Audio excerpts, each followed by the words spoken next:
नमस्कार, दूरदर्शन किसान देख रहे हैं आप। मौसम खबर में आप सभी का स्वागत है। मैं हूं आपके साथ पुलकित शुक्ला। मौसम खबर में आज हम आपको बताएंगे कहां होगी बारिश, कहां कैसा रहेगा तापमान, वायु गुणवत्ता कैसी रहेगी, पर्यटन स्थलों पर कैसा रहेगा मौसम। लेकिन शुरुआत मौसम खबर की 5 बड़ी खबरों के साथ करेंगे। 5 बड़ी खबरों में सबसे पहले नजर डालते हैं आज हम असम पर, जहां पर गरज और चमक के साथ तेज हवाएं चलने की संभावनाएं बताई गई हैं। आगे बढ़ते हैं उड़ीसा की तरफ, जहां पर गरज और चमक के साथ तेज हवाओं के चलने के आसार उड़ीसा को लेकर बताए गए हैं। आगे बढ़ते हैं बड़ी खबर में तमिलनाडु की तरफ, जहां पर कहीं कहीं भारी बरसात होने की संभावनाएं तमिलनाडु को लेकर बताई गई हैं। आगे बढ़ते हैं बड़ी खबर में पश्चिमी मध्य प्रदेश की तरफ, जहां पर छिटपुट हिस्सों में ओले पड़ने की संभावनाएं बताई गई हैं। पश्चिमी मध्य प्रदेश को लेकर यह बड़ी खबर थी। अब बात करते हैं सौराष्ट्र कच्छ की, जहां पर इक्का दुक्का इलाकों में उमस भरा दिन रहने के आसार बताए गए हैं। आगे बढ़ते हैं, अब बात करते हैं मौसम अलर्ट की, जिसमें हम जानते हैं कि देश के कौन कौन से राज्य हैं जिनको लेकर क्या अलर्ट जारी किया गया है, कहां आपको सावधान रहना है, कहां पर चेतावनी जारी की गई है और किन राज्यों के लिए कोई अलर्ट नहीं है। मेरे पीछे भारत का नक्शा देख रहे हैं, अलग अलग राज्यों को अलग अलग रंगों से दर्शाया गया है। तो चलिए शुरुआत करते हैं और जानते हैं किन राज्यों को लेकर क्या अलर्ट है। बात करें पश्चिमी मध्य प्रदेश और पूर्वी मध्य प्रदेश की, तो यहाँ पर आपको सावधान रहने के लिए अलर्ट जारी किया गया है। कुछ क्षेत्रों में यहाँ पर आपको देखने को तेज हवाएं चलने की मिलेंगी और कुछ क्षेत्रों में गरज चमक के साथ बारिश हो सकती है और कुछ क्षेत्रों में ओलावृष्टि देखने को मिल सकती है। यहाँ पर आपको सावधान रहना है।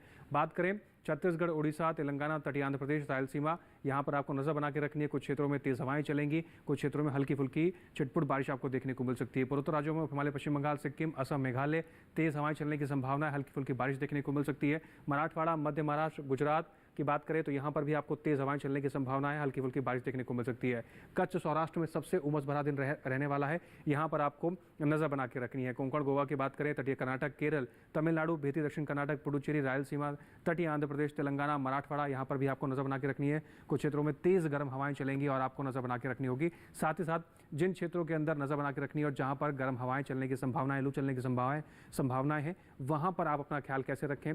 पानीदार फलों का सेवन करें, जरूरत पड़ने पर ही घर से बाहर निकलें। जैसे कि हम सभी देख रहे हैं कि तापमान में बहुत ज़्यादा वृद्धि हो रही है, उमस भरा दिन और गर्म भरा दिन देखने को मिल रहा है, ज़्यादा गर्मी बढ़ रही है। ऐसे में सर ढक के निकलें घर से बाहर, ज़रूरत पड़ने पर ही घर से बाहर निकलें और जैसे कि अपने आप को हाइड्रेटेड हमेशा रखें और पानी की बोतल हमेशा साथ लेके चलें। फिलहाल आगे बढ़ते हैं और बात करते हैं मौसम पूर्वानुमान की, जिसमें हम जानेंगे आने वाले 24 से 48 घंटों के भीतर कहाँ ज़्यादा बारिश होगी और कहाँ कम बरसेंगे बादल। हिमाचल प्रदेश, उत्तराखंड की बात करें, इन राज्यों में कहीं कहीं बारिश देखने को मिल सकती है। लेह लद्दाख, जम्मू कश्मीर, श्रीनगर, गिलगित, पंजाब, चंडीगढ़, हरियाणा, दिल्ली बरसात कोई नहीं है। पश्चिमी उत्तर प्रदेश और पूर्वी उत्तर प्रदेश में आने वाले 24 से 48 घंटे के भीतर कोई बरसात की उम्मीद नहीं है। लेकिन हिमाचल प्रदेश और उत्तराखंड के कुछ हिस्सों में आपको कहीं कहीं बारिश देखने को मिलेगी आने वाले 24 से 48 घंटों के भीतर।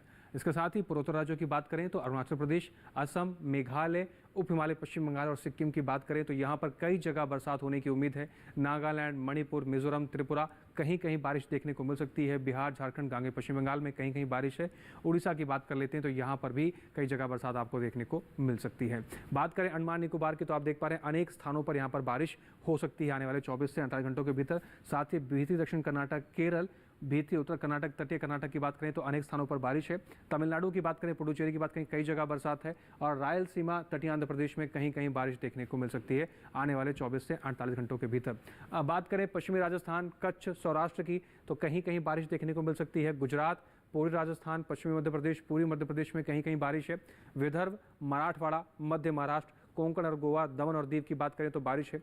विदर्भ, पूर्वी मध्य प्रदेश और छत्तीसगढ़ में भी कहीं कहीं बारिश आपको देखने को मिल सकती है आने वाले 24 से 48 घंटों के भीतर। बात करेंगे मौसम की चाल की, पिछले 24 घंटे में कहां कहां बारिश दर्ज की गई है। लद्दाख, जम्मू कश्मीर, श्रीनगर, गिलगित में बारिश दर्ज हुई है। हिमाचल प्रदेश, पंजाब, चंडीगढ़, हरियाणा के कुछ हिस्सों में बारिश दर्ज की गई है। पश्चिमी उत्तर प्रदेश के कुछ हिस्सों में बारिश और ओलावृष्टि दर्ज की गई है।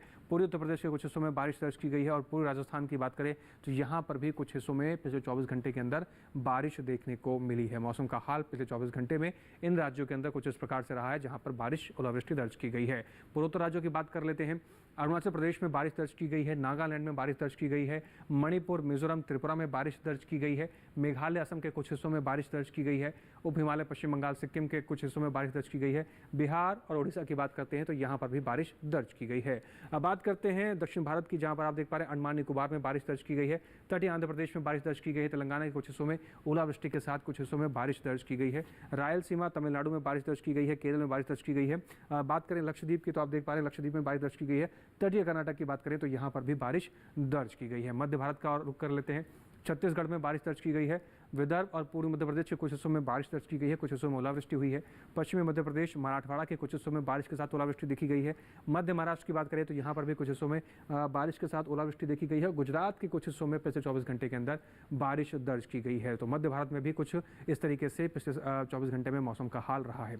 इसके साथ ही और भी कुछ अहम जानकारियाँ हैं मौसम से जुड़ी हुई जो आपके साथ हम साझा करेंगे, लेकिन यहाँ एक ब्रेक के लिए रुकना होगा। तब तक आप बने रहें और देखते रहें दूरदर्शन किसान।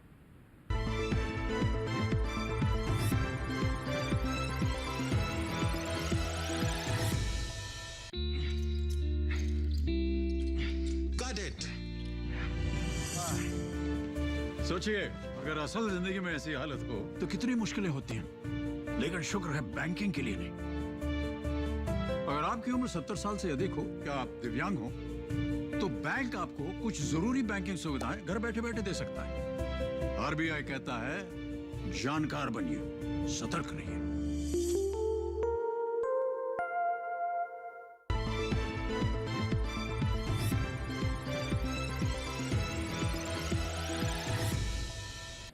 ब्रेक के बाद एक बार फिर से आप सभी का स्वागत है। आप सभी देख रहे हैं मौसम खबर। मौसम खबर के इस हिस्से में हम आपको जानकारी देते हैं कि देश के अलग अलग राज्यों में तापमान की कैसी स्थिति रही, कहां पर अधिकतम तापमान क्या दर्ज किया गया और कहां पर न्यूनतम तापमान का क्या हाल रहा, इस बारे में हम जानते हैं। तो चलिए शुरुआत करते हैं, बात करते हैं अधिकतम तापमान की। लद्दाख, लेह, जम्मू कश्मीर, श्रीनगर, गिलगित अधिकतम तापमान 5 डिग्री सेल्सियस सामान्य से कम दर्ज किया गया है। इन राज्यों के अंदर अधिकतम तापमान का हाल कुछ इस प्रकार से रहा है। बात करें हरियाणा, दिल्ली, उत्तराखंड, पश्चिमी उत्तर प्रदेश, इन राज्यों में अधिकतम तापमान की स्थिति 1 से 3 डिग्री सेल्सियस सामान्य से कम दर्ज की गई है। अधिकतम तापमान का हाल यहाँ पर कुछ इस प्रकार से रहा है। बात करें झारखंड और उड़ीसा की तो यहाँ पर अधिकतम तापमान 1 से 3 डिग्री सेल्सियस सामान्य से कम दर्ज किया गया। अधिकतम तापमान का हाल यहाँ पर इस तरीके से रहा है। पूर्वोत्तर राज्यों की बात कर लेते हैं तो अरुणाचल प्रदेश, असम और मेघालय में अधिकतम तापमान की जो स्थिति रही वो 5 डिग्री सेल्सियस सामान्य से ज़्यादा दर्ज की गई है। अधिकतम तापमान का हाल पूर्वोत्तर राज्यों के इन हिस्सों में कुछ इस प्रकार से रहा है। साथ ही नागालैंड, मणिपुर, मिजोरम और त्रिपुरा की अगर हम बात करें तो यहाँ पर अधिकतम तापमान की स्थिति 1 से 3 डिग्री सेल्सियस सामान्य से ज़्यादा दर्ज की गई है। दक्षिण भारत की बात कर लेते हैं, जहाँ पर केरल की अगर बात करें तो यहाँ पर अधिकतम तापमान की स्थिति 1 से 3 डिग्री सेल्सियस सामान्य से ज़्यादा दर्ज की गई है। अधिकतम तापमान की स्थिति केरल में कुछ इस प्रकार से रही है। इसके साथ ही बात करें पूर्वी मध्य प्रदेश और छत्तीसगढ़ की और मराठवाड़ा पर नजर डालते हैं तो यहाँ पर अधिकतम तापमान 3 से 5 डिग्री सेल्सियस सामान्य से कम अधिकतम तापमान की जो स्थिति है वो दर्ज की गई है। इसके साथ ही अब बात करें देश के सबसे अधिक तापमान की तो पश्चिमी मध्य प्रदेश के होशंगाबाद में दर्ज किया गया 43.2 डिग्री सेल्सियस सबसे अधिक तापमान पूरे देश में यहाँ पर दर्ज किया गया है। अब बात करेंगे न्यूनतम तापमान की। पश्चिमी राजस्थान, गुजरात, मध्य महाराष्ट्र, कोंकण और गोवा की बात करें तो यहाँ पर, दमन और दीव की बात करें तो यहाँ पर न्यूनतम तापमान 1 से 3 डिग्री सेल्सियस सामान्य से ज़्यादा दर्ज किया गया है। न्यूनतम तापमान का हाल यहाँ पर इस प्रकार से रहा है। सबसे कम तापमान बिहार के डेहरी में दर्ज किया गया, 15.2 डिग्री सेल्सियस दर्ज किया गया है। इसके अलावा देश के बाकी हिस्सों में अधिकतम और न्यूनतम तापमान का क्या हाल रहा है, आइए नजर डाल लेते हैं।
तो ये हुई तापमान की बात। और जिन राज्यों में लू चलने की संभावना है, जहां पर दिन में अधिक तापमान बढ़ रहा है, वहां पर अपना आपको बेहद ध्यान रखना है। ज़रूरत पड़ने पर ही आप घर से बाहर निकलें। लगातार हम आपको बता रहे हैं कि रसेदार फलों का सेवन करें, पानी की बोतल साथ लेके चलें, अपने सर को ढक के रखें और इस तरीके के जो तमाम प्रिकॉशंस मौसम विभाग द्वारा जो जारी किए जाते हैं उनको भी आप ध्यान में रखिए। अपने बच्चों का बेहद ध्यान रखने की ज़रूरत है इस मौसम के अंदर।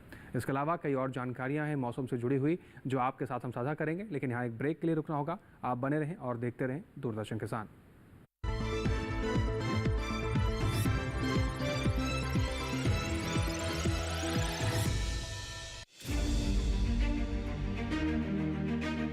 सरकार की प्राथमिकता का केंद्र कृषि।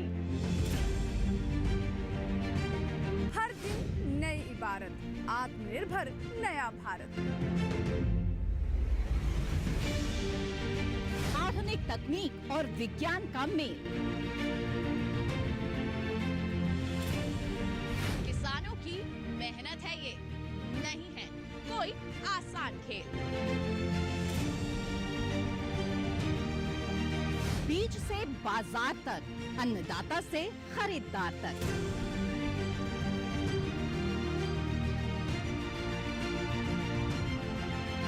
खेती किसानी से जुड़ा हर मंथन जानने के लिए देखिए कृषि दर्शन। देखिए कृषि दर्शन सोमवार, बुधवार, शुक्रवार शाम 7 बजे सिर्फ दूरदर्शन किसान चैनल पर।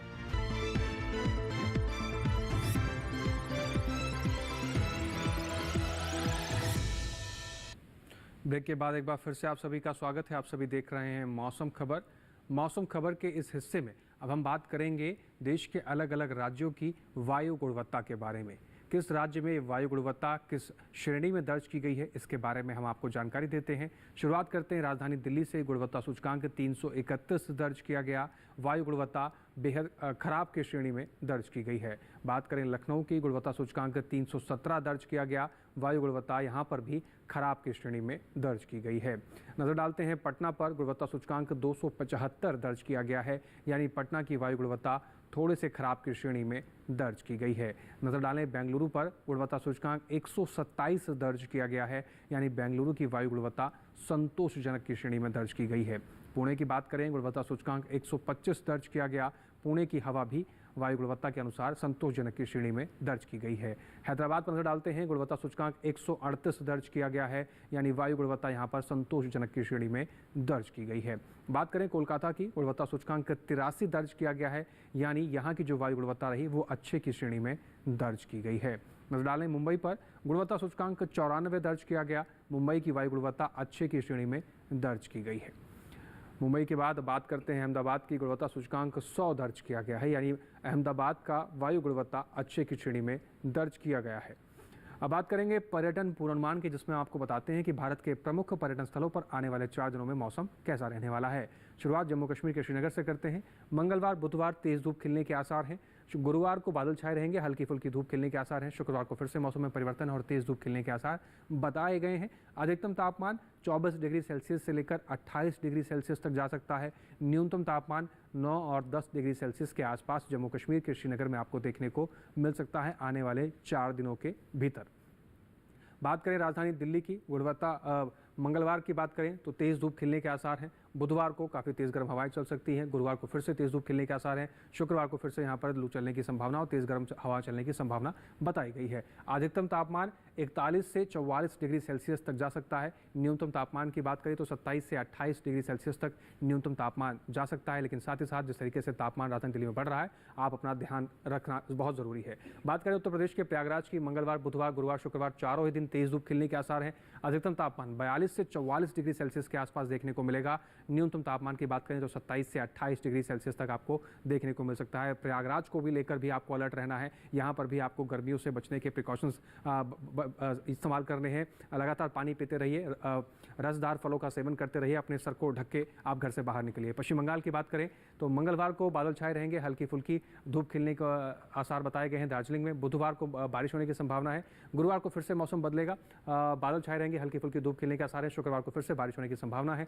अधिकतम तापमान 19 से 20 डिग्री सेल्सियस के आसपास रहेगा। न्यूनतम तापमान की बात करें तो 12 से 13 डिग्री सेल्सियस के आसपास न्यूनतम तापमान दार्जिलिंग में आने वाले 4 दिनों में आपको देखने को मिल सकता है। साथ ही साथ बारिश को लेकर भी अलर्ट जारी किया गया है।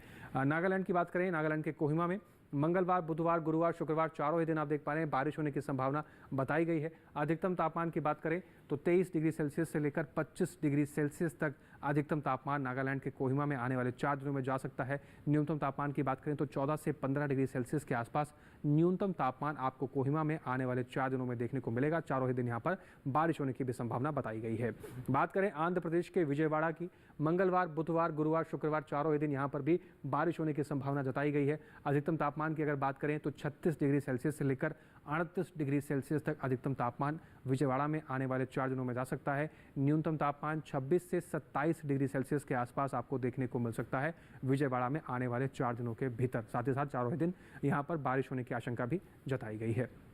बात करें केरल के कोट्टायाम की, मंगलवार, बुधवार, गुरुवार, शुक्रवार चारों ही दिन यहाँ पर भी बारिश होने की संभावनाएं जताई गई हैं। अधिकतम तापमान चारों ही दिन 36 डिग्री सेल्सियस के आसपास बना रह सकता है कोट्टायाम में। वहीं न्यूनतम तापमान की बात करें तो 25 से 26 डिग्री सेल्सियस के आसपास न्यूनतम तापमान आपको कोट्टायाम में देखने को मिलेगा। चारों ही दिन केरल के कोट्टायाम में बारिश होने को लेकर भी उम्मीद जताई गई है और अलर्ट जारी किया गया है। बात करें महाराष्ट्र के महाबलेश्वर की, मंगलवार, बुधवार, गुरुवार शुरुआत के 3 दिन बारिश होने की संभावना है। शुक्रवार को गरज चमक के साथ कुछ हिस्सों में जोरदार बारिश देखने को मिल सकती है। अधिकतम तापमान की बात करें तो 27 डिग्री सेल्सियस से लेकर 31 डिग्री सेल्सियस तक अधिकतम तापमान आने वाले 4 दिनों में जा सकता है। न्यूनतम तापमान की बात करें तो 17 डिग्री सेल्सियस से लेकर 21 डिग्री सेल्सियस तक न्यूनतम तापमान महाराष्ट्र के महाबलेश्वर में देखने को मिल सकता है। राजस्थान के जोधपुर पर नजर डालते हैं, मंगलवार, बुधवार, गुरुवार, शुक्रवार चारों ही दिन बादल छाए रहेंगे, हल्की फुल्की धूप खिलने के आसार जताए गए हैं, लेकिन अधिकतम तापमान 43 से 45 डिग्री सेल्सियस तक जा सकता है। न्यूनतम तापमान 31 से 32 डिग्री सेल्सियस जा सकता है। अधिकतम तापमान वाले क्षेत्रों में लगातार आपको हिदायत दी जा रही है कि अपना आप बेहद ध्यान रखें, अपने सर को ढक के चलें, रसदार फलों का सेवन करें, पानी की बोतल साथ लेके चलें, जरूरत पड़ने पर ही घर से बाहर निकलें। मध्य प्रदेश की खजुराहो की बात करें, मंगलवार को तेज धूप खिलने के आसार हैं, बुधवार को हल्के फुल्के बादल छाए रहेंगे, हल्की फुल्की धूप खिलने के आसार है। गुरुवार, शुक्रवार को फिर से मौसम में परिवर्तन है और तेज धूप खिलने के आसार जताए गए हैं। अधिकतम तापमान 40 से 43 डिग्री सेल्सियस की अधिकतम तापमान जा सकता है। न्यूनतम तापमान 28 से 30 डिग्री सेल्सियस तक जा सकता है। खजुराहो को लेकर भी यहाँ पर आपको हिदायत दी जा रही है कि अपना आप बेहद ध्यान रखें, जरूरत पड़ने पर ही घर से बाहर निकलें और गर्मी से बचने वाले जो भी उपकरण हैं उनका इस्तेमाल आप कर सकते हैं। फिलहाल ये हुई पर्यटन पूर्वानुमान की बात। अब बात करते हैं खेती किसानी की। जिस तरीके से मौसम में परिवर्तन हो रहा है, ऐसे में किसान भाई अपनी फसलों का विशेष रूप से ध्यान रखें और कृषि वैज्ञानिकों की सलाह पर ही अपनी फसलों की देखभाल करेंगे तो आप अच्छी पैदावार ले पाएंगे। बुआई और रोपाई को लेकर क्या है कृषि विशेषज्ञों की सलाह, आइए देखते हैं इस रिपोर्ट में। जम्मू कश्मीर में मक्के की बुआई कर लें, किसान अदरक की रोपाई कर सकते हैं, साथ ही हल्दी की रोपाई करें। यहाँ उड़द के खेत में निराई और गुड़ाई करते रहें। इसके अलावा मूंग के खेत में निराई और गुड़ाई कर सकते हैं। अभी प्याज की खुदाई करने का समय उपयुक्त है, वहीं किसान लहसुन की खुदाई करें। जम्मू कश्मीर में टमाटर की रोपाई कर लें। इसी तरह लाल मिर्च की रोपाई करते रहें। यहीं पर बैगन की रोपाई कर सकते हैं। इसके साथ ही शिमला मिर्च की रोपाई करें। जम्मू कश्मीर में भिंडी की बुआई कर लें। किसान मटर के खेत में निराई कर सकते हैं। वहां धान की बुआई के लिए खेत तैयार करें। हिमाचल प्रदेश में गेहूं की कटाई कर लें। यहां बैगन की रोपाई कर सकते हैं। बैगन के खेत में जल निकासी का उचित प्रबंध करें। किसान टमाटर की रोपाई करते रहें। टमाटर के खेत में पानी की निकासी की व्यवस्था कर लें। वहीं भिंडी की बुआई करने का समय उपयुक्त है। साथ ही करेले की रोपाई कर सकते हैं। करेले के खेत में जल निकासी का प्रबंध करें। इसी तरह लौकी की रोपाई कर लें। हिमाचल में लहसुन के खेत में गुड़ाई और निराई करते रहें। अभी प्याज के खेत में गुड़ाई और निराई करें। इसके अलावा बीन की बुआई के लिए नर्सरी तैयार कर लें। यहीं खीरे की बुआई के लिए नर्सरी तैयार करें। किसान भाइयों, बुआई रोपाई के लिहाज से समय बेहद उपयुक्त है। रिपोर्ट में बताई गई कृषि विशेषज्ञों की सलाह पर ही अपनी फसलों की निराई, गुड़ाई, बुआई और रोपाई आप करें, तभी आप अच्छी पैदावार ले सकते हैं और आपको व्यावसायिक रूप से भी लाभ मिल पाएगा। आगे बढ़ते हैं और बात करते हैं आज की फसल की। तो किसान भाइयों, तेजी से प्रसिद्ध हुई फसलों में से एक फसल है मक्के की फसल। मक्के का एक स्वरूप है बेबी कॉर्न। बेबी कॉर्न की खेती से आपको व्यावसायिक लाभ भी हो सकता है, साथ ही अपने पशुओं का आप चारा भी प्राप्त कर सकते हैं।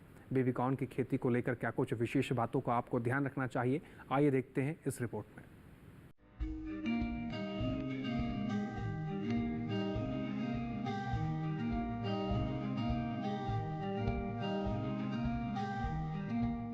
बेबी कॉर्न मक्का की कोई किस्म नहीं है, बल्कि वो अवस्था है जब भुट्टे में दाने बनने वाले हो या बनने शुरू हुए हो।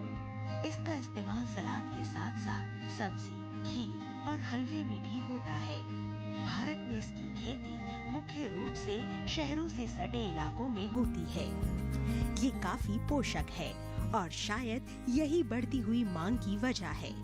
इसके खेत की तैयारी आम मक्का की तरह ही होती है और इसे 2 तरह से उगाया जाता है।